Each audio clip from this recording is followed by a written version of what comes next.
പ്രചാരണത്തിനിടെ പ്രധാനമന്ത്രി നരേന്ദ്രമോദി നടത്തിയ വിദ്വേഷ പ്രസംഗത്തിനെതിരായ വിമർശനവുമായി ബന്ധപ്പെട്ട കേസിൽ ബിജെപി മുൻ ന്യൂനപക്ഷ സെൽ ചെയർമാൻ അറസ്റ്റിൽ. സമൂഹത്തിൽ സ്പർദ്ധ വളർത്താൻ ശ്രമിച്ചെന്ന കുറ്റത്തിനാണ് ഉസ്മാൻ ഗനിയെ അറസ്റ്റ് ചെയ്തത്. ഇന്നലെയാണ് ഉസ്മാൻ ഗനിയെ അറസ്റ്റ് ചെയ്തത്. ഉസ്മാൻ ഗനിയെ നേരത്തെ ബിജെപിയിൽ നിന്ന് പുറത്താക്കിയിരുന്നു. ഇക്കഴിഞ്ഞ ഏപ്രിൽ 24-നാണ് ഉസ്മാനെതിരെ പാർട്ടി നടപടിയെടുത്തത്. മോദിക്കെതിരായ വിമർശനത്തിന്റെ വീഡിയോ പ്രചരിപ്പിച്ചതിന്റെ പിന്നാലെയായിരുന്നു ഈ നടപടി. ഈ സംഭവത്തിന്റെ പിന്നാലെയാണ് ഇപ്പോൾ അറസ്റ്റ് ചെയ്തത്. രാജ്യത്തിന്റെ സമ്പത്ത് കോൺഗ്രസ് മുസ്ലിങ്ങൾക്ക് നൽകുമെന്ന രാജസ്ഥാനിൽ പ്രധാനമന്ത്രി നരേന്ദ്രമോദി നടത്തിയ വിദ്വേഷ പ്രസംഗത്തിൽ കഴിഞ്ഞ ദിവസം തെരഞ്ഞെടുപ്പ് കമ്മീഷൻ നോട്ടീസ് അയച്ചിരുന്നു. കോൺഗ്രസ് നൽകിയ പെരുമാറ്റച്ചട്ട ലംഘന പരാതിയുടെ അടിസ്ഥാനത്തിലാണ് ബിജെപി അധ്യക്ഷനോട് വിശദീകരണം നേടിയത്. 29-ന് രാവിലെ 11 മണിക്കുള്ളിൽ പാർട്ടി അധ്യക്ഷൻ മറുപടി നൽകണമെന്നാണ് നോട്ടീസിൽ ആവശ്യപ്പെടുന്നത്. ഇതിനിടെ മന്ത്രി അനുരാഗ് ഠാക്കൂറിന്റെ വിദ്വേഷ പ്രസംഗ പരാതിയിൽ നടപടിയെടുത്തില്ലെങ്കിൽ തെരഞ്ഞെടുപ്പ് കമ്മീഷന്റെ നിലപാട് തുറന്നുകാട്ടുമെന്ന് കോൺഗ്രസും വ്യക്തമാക്കി. സമൂഹ മാധ്യമങ്ങളിൽ പ്രചാരണം നടത്തുമെന്നും കോടതിയെയും സമീപിക്കുമെന്നും കോൺഗ്രസ് നേതൃത്വം മുന്നറിയിപ്പ് നൽകി.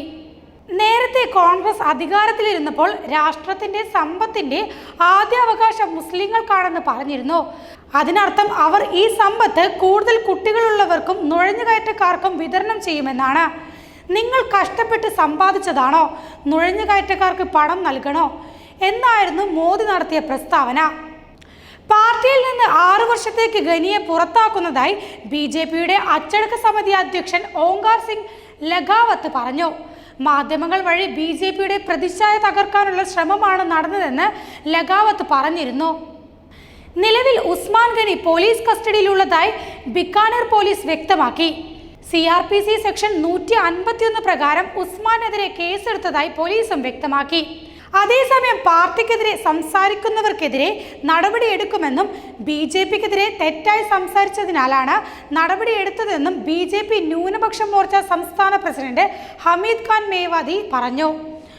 രാജ്യത്തിന്റെ സമ്പത്തിൽ മുസ്ലിങ്ങൾക്കാണ് പ്രഥമ അവകാശമെന്ന് മുൻ പ്രധാനമന്ത്രി മൻമോഹൻ സിംഗ് പറഞ്ഞുവെന്നായിരുന്നു മോദിയുടെ പരാമർശം.